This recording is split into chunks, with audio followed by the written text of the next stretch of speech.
有人说，心情是健康的第一道闸门，拥有好心情，健康才会与你同行。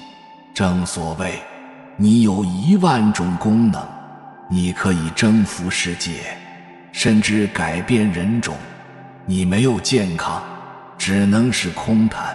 所以，生命健康对于大家来说，这是人生最大的宝贵财富。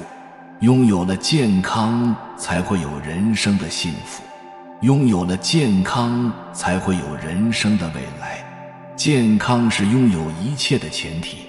然而，健康我们现在的特点是掌握在别人的手中，而不是掌握在自己的手中。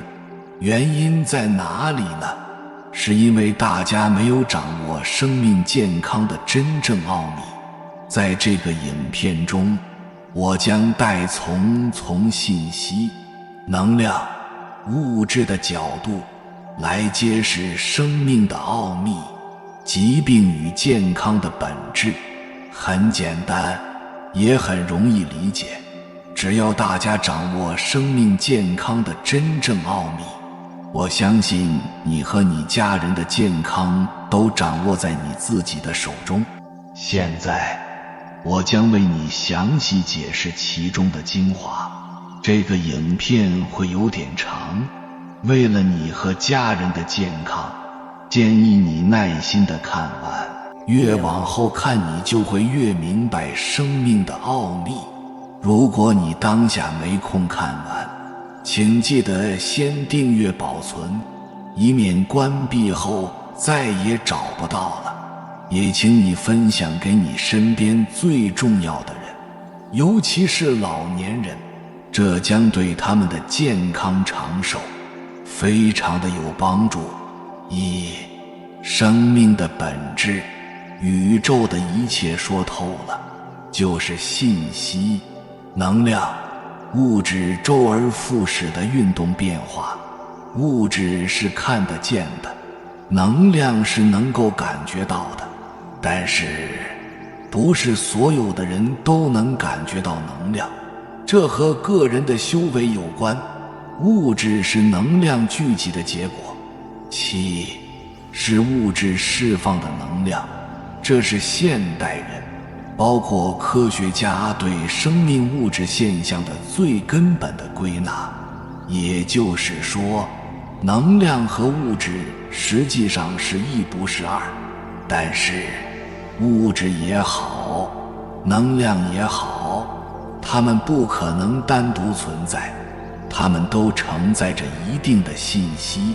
实际上，这个世界的基本构成就是能量、信息。这个最基本的道理你明白了，你再看这个世界上一切的事情，就如同1+1=2一样简单了。而物质和能量的转换是由缘所决定的，缘聚缘散，决定了能量的存在形式。任何能量、物质都是信息的载体。物质、能量可以认为是中性的，是万物共有的本质特性。拿佛家的话讲，它没有任何分别心，而信息就不同了，是分别一切物质的标识。正是因为它的不同，才导致了大千世界的千姿百态。从微观世界来讲，这个世界上没有完全一样的东西。对于看得见的物质所承载的信息，绝大多数人都能感受到，比如我们吃的食物、用到的物品等等。但对于虚空中气所承载的信息，就只有极少数修炼人和清净心到达一定程度的人，还有就是有缘的人可以感受得到。道家和佛家的修炼说白了就是从这两方面来修的。道家偏重的是能量、气的修炼，佛家偏重的是信息、心的修炼。信息治病原理。以前很多人不相信信息能够治病，不相信调理师所发出的信息，但不可否认，有的人就通过信息治好了自己的病。为什么信的人就能够管用，而不信的人就不管用？其实道理太简单不过了。我们都用过收音机和电视机，如果你不调到那个频道，你就根本不会接收到那个频道的节目。相信的人，就好比他的接收频道调到了那个信息的频道，所以调理师的信息就能够进到他的空间，来影响调节他的患病的物质身体。内在是用信息、念头、心意来对物质身体的细胞进行调理，从而达到治疗健身的作用。而这个作用的大小就取决于发送者和受用者本人定力、念力的大小。好了，了解了这些，我们就可以接着来看我们的身体，我们的饮食，我们的起心动念。我们的身体是物质，我们吃的食物、喝的水都是物质，而且都是承载着不同信息的物质。而我们的起心动念就是信息，信息也具备能量，没有能量，信息也无法存在，所以它也绝对会我们的物质身体产生影响。所以心念对身体健康的影响绝不亚于物质、食物和水对健康的影响。现在许多开展传统文化教育的地方，在孩子们吃饭的时候，都会在饭前让孩子们先闭目合食，对食物进行感恩，也就是怀着一颗感恩的心去吃饭。这个做法的对孩子们的身心健康会起着很好的作用。它的原理就是上面所说的道理。其实无论孩子还是大人，我们在饮食时都应该如此。这样的习惯会对我们的身心健康起到良好的作用。你以一颗感恩的心，在有食欲的愉快的状态下吃一顿粗茶淡饭所获得的能量，绝对要大大多于在无食欲无心情状态下吃的一顿山珍海味。鱼在无任何食欲。不仅如此，我们在做一切事情的时候，如果有一个良好的心态，往往会产生意想不到的好结果。为什么修炼的人首先都要清修，即要尽量减少起心动念？其实这个道理也十分简单，人的念头一动，就必定要伴随能量的消耗，念头越多越重，消耗的能量就越多越大。道家真正修行的人，他们都能够从虚空中汲取天地的能量，来弥补自己身体的不足。大千世界唯心所现，唯识所变，其实就是从根本上认识了这个物质世界的本性。如果我们能从这个角度上来看待我们对健康的认识，我们就会找到解决健康问题的本源。什么是病？可以说，病就是承载了不健康信息的细胞聚集的结果。这些不健康的信息，有的来源于我们吃的被污染了的食物，但更多的往往是我们不净的念头自己污染了我们的细胞。当我们年轻的时候，我们的精力充沛，我们分解细胞的能力也很强。虽然细胞被污染了，但我们还有能力去分解它，所以我们身体内的不良细胞数量也有限。外在也显示我们很健康。当我们吃进越来越多的承载着恶的信息的食物，喝着被污染的了水，呼吸被污染的空气，还有那些所谓治病的药物后，我们身体就会生产出越来越多的不能被我们分解气化掉的恶细胞。这些承载着恶的信息的细胞不仅大量吸收消耗我们体内的能量，而且还会积聚起来，慢慢堵塞我们的经络，堵塞我们的血管通道，最终我们的身体病了，坏了。等死了后，依靠大自然的外力，火化、腐烂，才会慢慢化掉我们这些病态的细胞。但还有一个道理我们必须知道，就是往往一个人越是小心谨慎，越是怕受到污染伤害，那他可能就会受到更大的伤害。为什么？其实一个人如果他有足够大的心量，那么一切的外事外物就很难伤害到他。坏的有毒的细胞它也是物以类聚，它们在体内也是会找到一个适合它生长环境的地方聚集起来。聚集到了一定程度，我们就会感到不舒服，这时我们就病了。以肿瘤为例，肿瘤就是有毒细胞积聚的结果。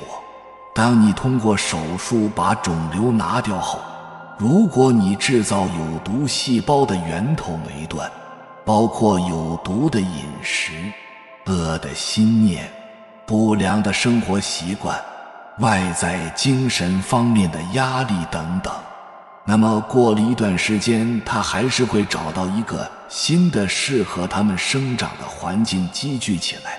这个时候，西医就认为是肿瘤又转移了。西医对癌的分类也很有意思，高分化、中分化、低分化。高分化的恶性程度最低，低分化的肿瘤恶性程度最高。其实说白了，就是高分化的癌细胞毒性低，相对容易被气化分解，而低分化的癌细胞就是毒性太高，我们身体几乎没有能力来让它分解。4. 如何治疗癌症？改变心态，自己不要再生产有毒的细胞了。不要再生产有毒的细胞了。通过改变你的心态，别再怨恨了，别再计较了。总之，改掉一切不良的心性。但这个说起来容易，做起来太难太难。不要摄取再有毒性的食物，腌制、油炸的、烧烤的、化学添加剂的等等有害于健康的食物。3. 远离空气不好的环境。空气实际上是我们需要的第一能量，它对我们健康的程度远远大于食物和水。4. 远离让你闹心的人事环境、居住环境，给自己一个好心情。2. 增加自己的气血和能量。好好睡觉。现在没几个人能按照自然规律来好好睡觉了，不好好睡觉就不能及时生成你需要的健康的血液。下面是小编给大家找寻的关于有益于健康的睡眠自然规律。睡觉是人休养生息、养精蓄锐的过程，是收藏、吸收能量的过程。白天工作、学习则是释放能量的过程，阴阳各半，缺一不可。最佳睡觉时间应该是亥时至寅时末，也就是在晚上21点睡下，早晨5点起床。亥时三焦经旺，三焦通百脉，此时进入睡眠状态，百脉可休养生息，可使人一生身无大疾。100岁老人有个共同特点，就是亥时睡，寅时起，可惜现代人很少能够做到，所以大街上脸色红润的人越来越少。女性若想长久保持睡颜姣好，就应早睡早起。另外，中医理论还认为，胆为中正之官，五脏六腑取决于胆，胆又为少阳，少阳不生，天下不明。23点至凌晨1点是子时，胆经最旺，所以这个时间段最好是已经进入了熟睡。如果晚上不能及时睡觉，或睡觉质量不好，第二天少阳之气没有升起，人就易困乏，没有精神。人在睡眠中蓄养胆气，不睡觉就会消耗胆气，严重者出现抑郁症，做事也会缺乏胆量。凌晨3点是一天的立春，6点是一天的春分，天地在3点醒了，人体的细胞在这个时空感应下也醒了，在每天3点到5点之间醒了，无需再睡，有时候反而越睡越累。天醒人不起床，也如同拔河，人是拔不过天地的。5点前还没有起床，6点春分人的神就出不来，使人精神不足。如果晚上睡得过晚，会耗杀阳气，早上起得过晚会风杀阳气，这叫双杀。因此即使睡晚了，早5点前也要起，中午补个觉，防止双杀。除了晚上要保证良好的睡觉外，中午午时也要安排半个小时入睡。午睡被称为美容觉，养颜效果明显。2. 放松身体，通过气功、太极拳、打坐等增加自己摄取氧气的能力，打通自己堵塞了的经络，血脉畅通了，摄氧能力足了，你的气化分解食物和细胞的能力就会大大增强。5. 贪心的后果，如果你注意观察世人，你就会发现，贪心重的人往往一得病就是一个大病。贪心重的人，他们往往很容易升起严重的嗔恚心，也就是很严重的恶念。而心态平和，随遇而安，知足常乐的人，有病也都是一些无关紧要、不痛不痒的小病。所以你身体的好坏，病的轻重，往往取决于你恶念的程度。对于很多病人，当你改变了贪心、怨恨心的心态后，你会惊喜地发现你的病也不知不觉消失了。我们的宇宙充满着能量，这个能量是带有信息的能量，这些能量在变成物质的时候就会带有原来的信息。所以不要以为我们的心念不会对自然界产生影响，等到这个世界充满的怨愤不平达到一定程度的时候，自然界都会发生大的变化。现在的地震、旱灾、水灾频频发生，人们是到了该检讨自己的时候了。我们居住的空间是一个充满能量的空间，同时也是一个充满各种信息的空间。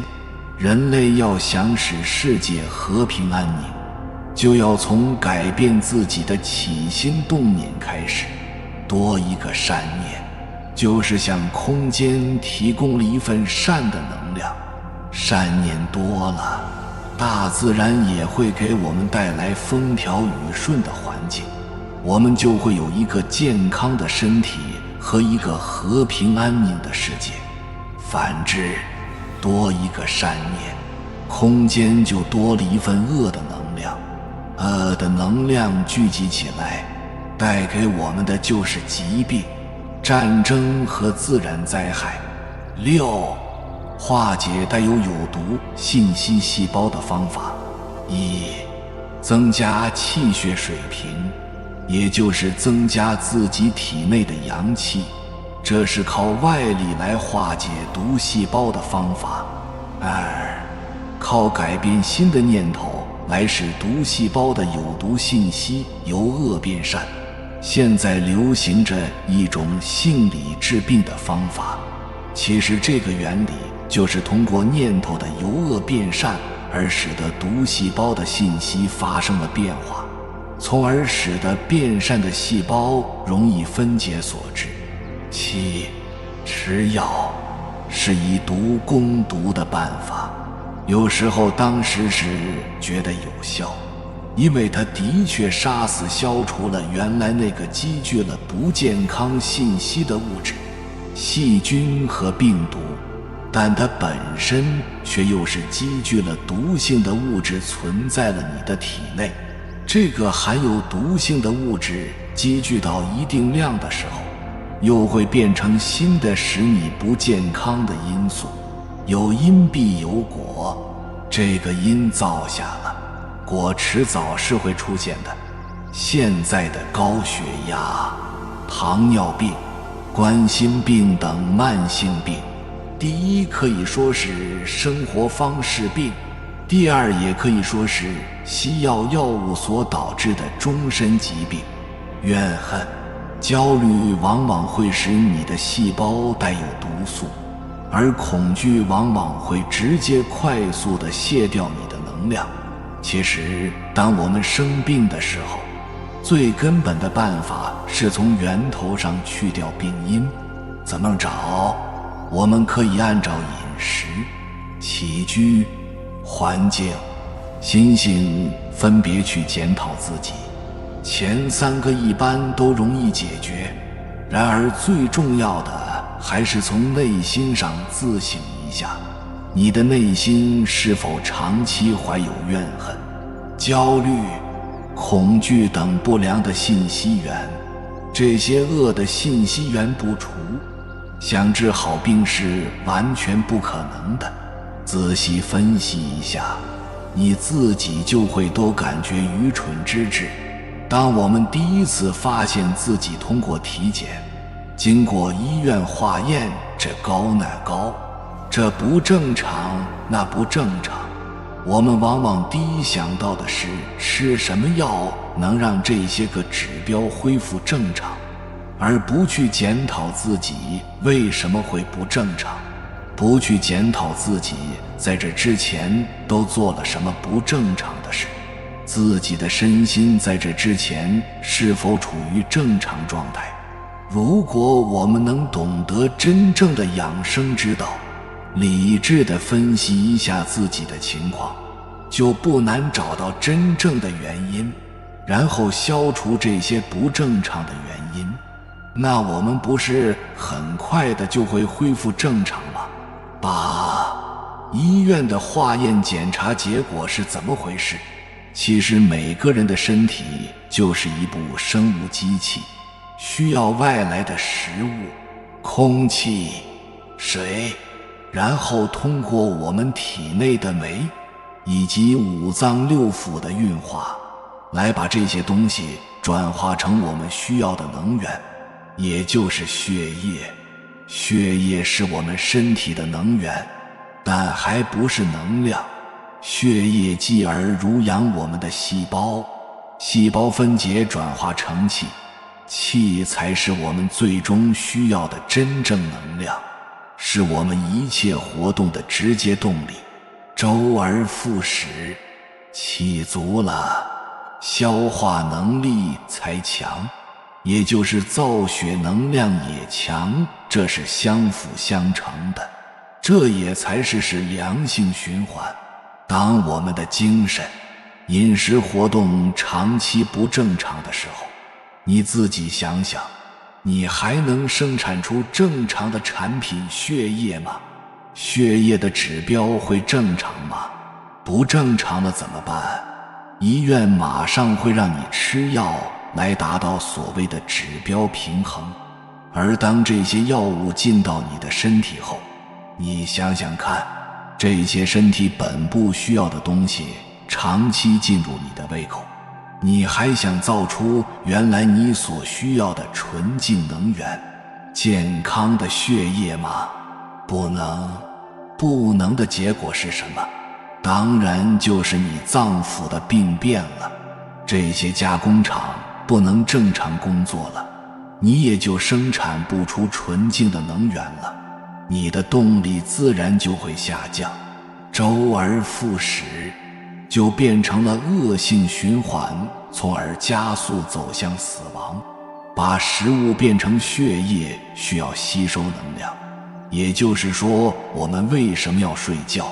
因为只有睡觉时候，我们才能基本停止向外供应能量，而把能量向五脏六腑供应，才能吸收能量造血，而把血液变成气，也需要火。这个火可以理解成我们的肾气元精。说白了，这个过程就是细胞的生成与死亡。细胞的合成需要能量，细胞的分解释放能量的过程就是细胞的死亡过程。新陈代谢，周而复始。其实很多人也许根本不知道空气、水和食物这三者到底哪个更重要。现在的人往往只注重食物，顶多再注重水的质量。殊不知，对于我们身体来讲，最重要的能量就是空气，这是我们片刻离不了的能量。在很大程度上可以说气的供应状况，包括量的大小、质量，决定了我们的健康程度。我们的食物变成血液，血液变成细胞，细胞最终分解释放能量，统统和它息息相关。为什么我们在练气功的时候会感到那么舒服？就是因为我们放松身体后，加上深呼吸，使我们的细胞得到了最充分的能量供给所致。再来谈谈水，最好的水在哪里？第一是植物蔬菜水果里的水，这是充满生命的水，也就是说，这些水是充满能量的水，能直接作为能源供我们使用。还有就是地下水，这也是高质量的水。最差的水就是被污染的水，包括了被自来水公司用漂白粉处理过的自来水，它不仅生命力远远不如前两种水，而且还带有有害于我们身体的信息、疾病、受为虐的帮凶。这些都是我们今天变得越来越脆弱的重要因素。9、传染病的道理。从能量、物质、信息的角度讲，任何疾病都是具有传染性的。我们不少人可能都有这个知识，就是一个体格健壮的人，一个体内阳气很足的人，如果他一旦得了传染病，那么他的传染能力是特别强的。这是因为他体内有充分的元气来分解那个带有病毒的物质，分解了的病毒具有很强的生命力，所以附近的人就很容易被传染，成为这种疾病的患者。所以体弱的人得病一般传染性都很弱，慢性病的传染性也很弱，因为一方面慢性病患者的身体本身就弱，另一方面慢性病患者他体内的毒素不是很强，体内自愈系统一般对他也不大敏感，不会调动大量的元气来攻击分解它，所以这些慢性病就不容易好，但它会慢慢消磨你的身体。其实一个病人，他的疾病他在传染的过程，就是他在恢复的过程。我们经常会说，一旦我感冒了，等我传染给别人的时候，我也就快好了。为什么修炼的人到了一定时候会生一场大病？其实明白了上面的道理，这个现象就很好解释了。修炼的人修什么？修的就是自己的元气，而一般人是没有这个本事的。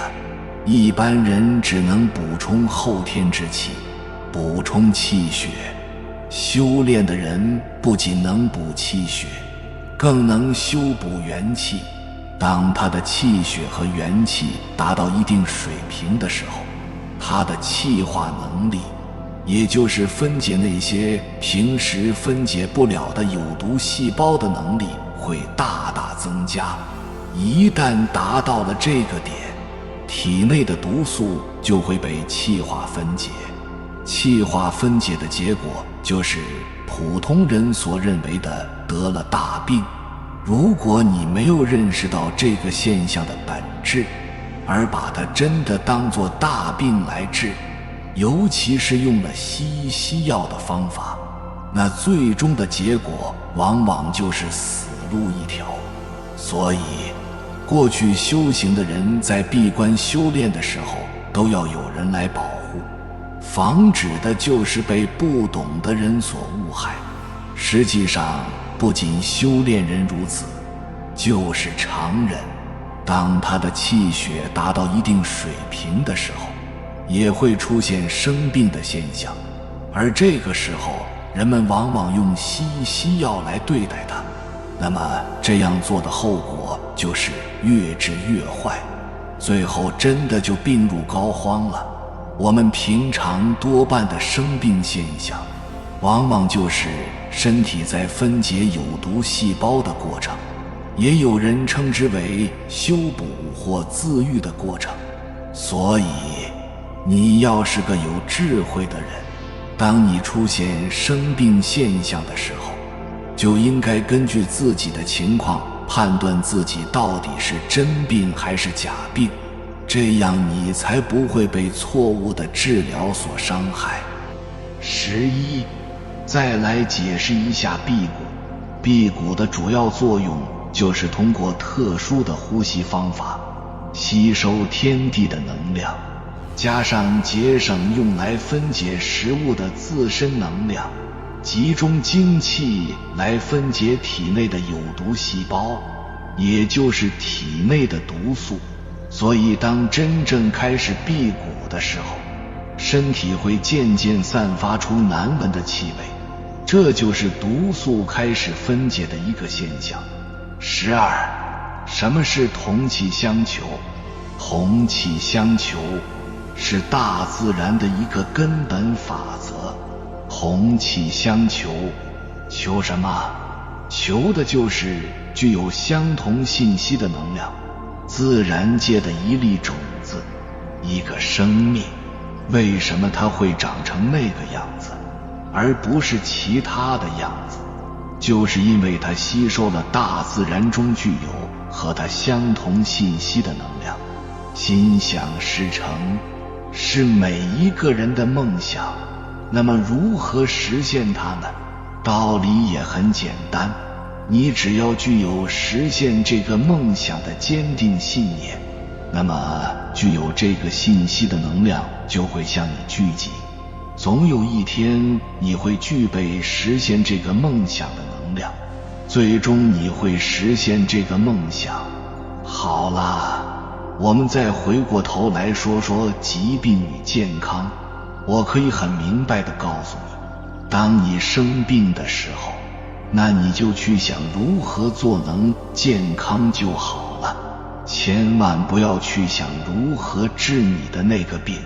想不生病和想健康表面上看是一回事，其实完全不同。想如何健康，你就会很快健康。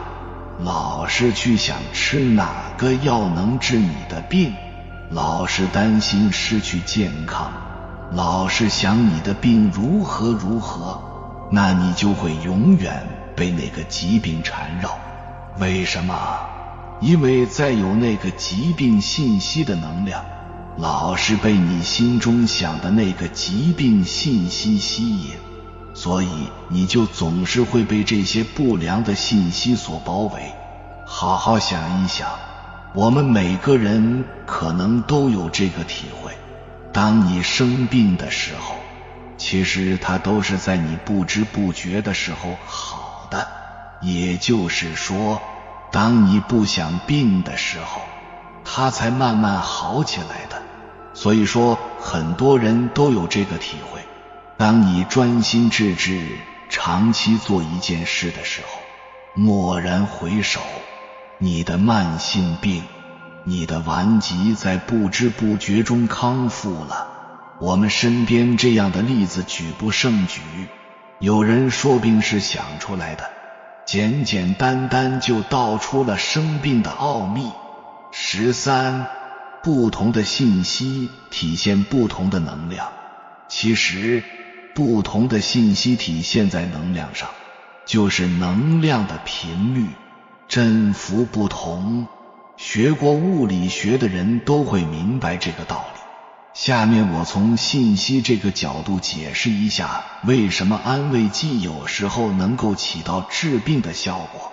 在医学界，人们经常用安慰剂试验来对比药物的疗效。其实我们知道信息和能量这个道理后，这个原理就再简单不过了。当一个人对安慰剂有着足够的信心后，那么这个安慰剂里就带有能够治疗他的疾病的这个信息。信心越强，能量疗效就越大。其实很多药物的发明和制造发明者的信心有着直接的作用。当发明者和所有的患者都认为它有效后，那么这个药物对疾病的治疗效果就会非常显著。这就是相信这个意念的强大作用。14. 生命中能量的得与失。告诉你一个天大的秘密，当你充满欢喜心、慈悲心、包容心的时候，时空的能量会源源不断流入你的身体。当你打开智慧之门，法喜充满的时候，你获得的能量将超乎你的想象。当一个人真正发一个大的善愿后，他会在瞬间得到无限的能量。反之，当你内心充满怨恨、恐惧、无奈、嫉妒、烦恼的时候，你的能量会迅速流失，加速衰老与死亡。尤其是恐惧，它会让你的能量顷刻间丧失殆尽，失去生命。知道了这个秘密，你该知道了如何让身体健康，如何消除疾病了吧？这一切必须是发自内心的，绝对不能是装出来的。虚荣心也是极为消耗你的能量的。人在说谎的时候是很消耗能量的，这一点你必须知道。修炼修什么？就是修的让自己健康长寿、快乐幸福，增长智慧，让内心充满安详。15. 建造一个充满祥和的能量场。我们很多人都有这个经验，就是你到一个陌生的家庭或单位的时候，如果你有足够的感应能力，你就会感受到这个家庭或单位是否和谐。这是因为在这个小空间里聚集着人心念好坏的能量场，这个能量场不仅影响你的心情，更能影响你的健康。还有，在与陌生人之间交往的时候，我们很多人也会有这个经验，就是有的人会给你很舒服的感觉，让你很有亲近他的念头，而有的人就会让你很紧张，也很不舒服，一刻也不想和他在一起。其实这些都是和人的心念有关。很久以前的时候，有些德高望重的老中医，他们有着菩萨一样的心肠，病人到他那里不用吃药，病都能好3分。为什么？就是这个充满祥和之气的能量场，让病人感到心情舒畅。心情舒畅，病自然就会退去。而现在，大多数的医生不是想着如何让病人减少痛苦，而是盘算着怎么才能从病人的口袋里多掏些钱出来，好让自己拿的回扣能多一些。这就是现在人之所以看不好病的其中原因之一。所以今天我们无论在单位还是在家庭，首先要知道心念的重要性。善念感召的是健康和吉祥，恶念感召的是疾病和灾难。这绝对不是迷信，而是实实在在的科学。16. 如何获取能量？实际上，整个生命的过程就是能量的获取与释放的过程。除了从饮食中获取能量外，其实很多人不知道，我们还需要从虚空中获取能量。这个能量的获取其实说起来也很简单，就是虚静2字而已。虚极静笃是道家修炼的最高层次，在这个状态下，天地的能量可以随时为我所的。首先你要静下来，静下来代表你开始减少能量的消耗，而虚才能开始从太空宇宙中吸收能量。而能吸收到什么样的能量，则取决于你的内心。你有什么样的内心，你就会感召到什么样的能量。这就是同气相求，物以类聚的道路。17. 智慧是什么？智慧其实也是一种能量，而且是高级的，看不见的能量。一个人能力的大小，其实起关键作用的还是他的智慧。这就是伟人为什么会有那么大的号召力，为什么他们做事就能成功的根本原因。他们的内心蕴藏着无穷的智慧，他们是心念一动，就会调动大量的能量来帮助他完成所要完成的事业。智慧能量的来源需要我们能虚极静笃来从天地吸取。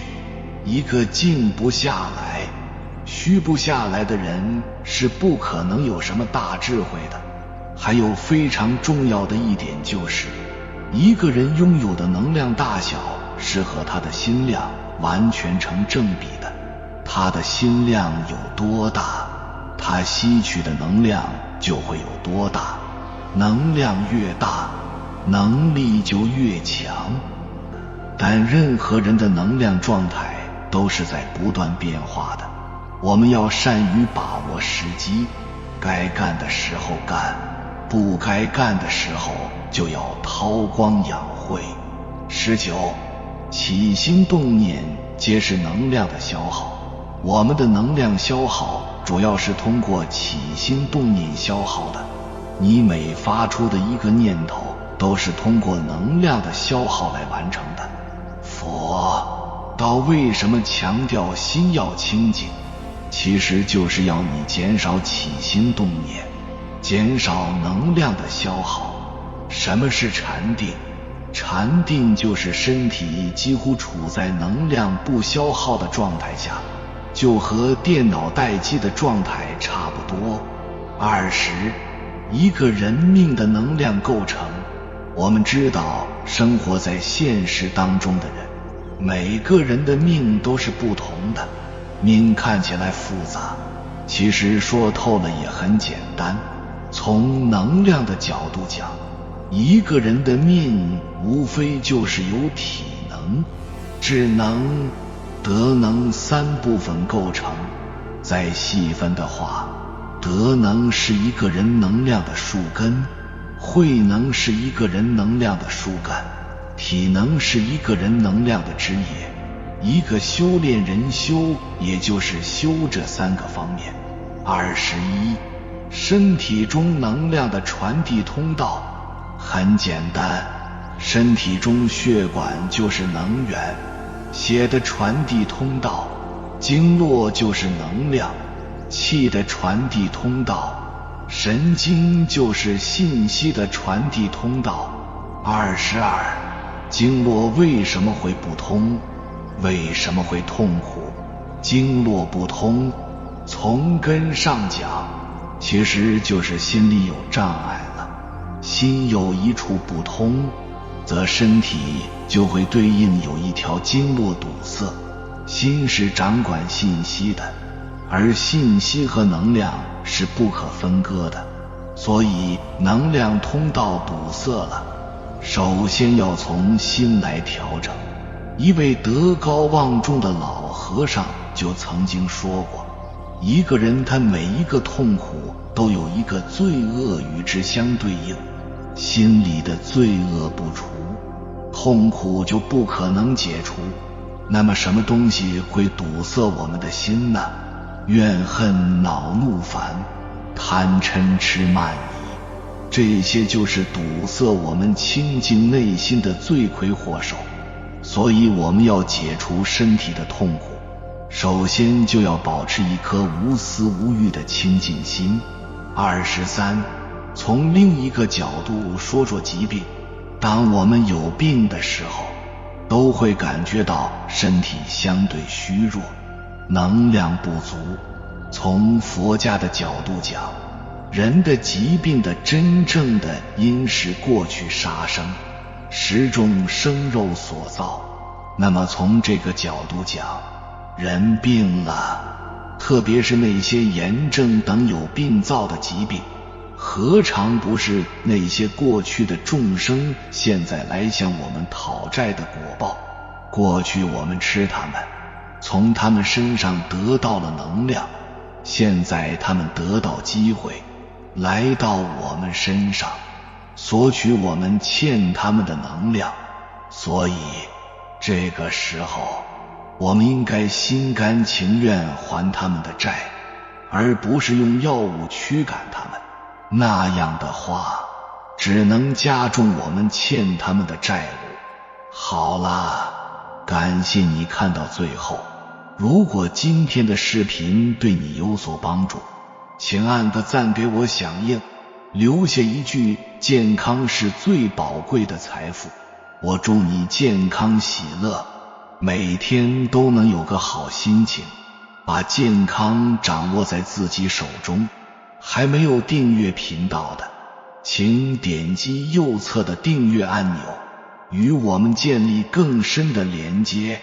无论你身在何方，愿我们一起共修福报，随喜转发，功德无量。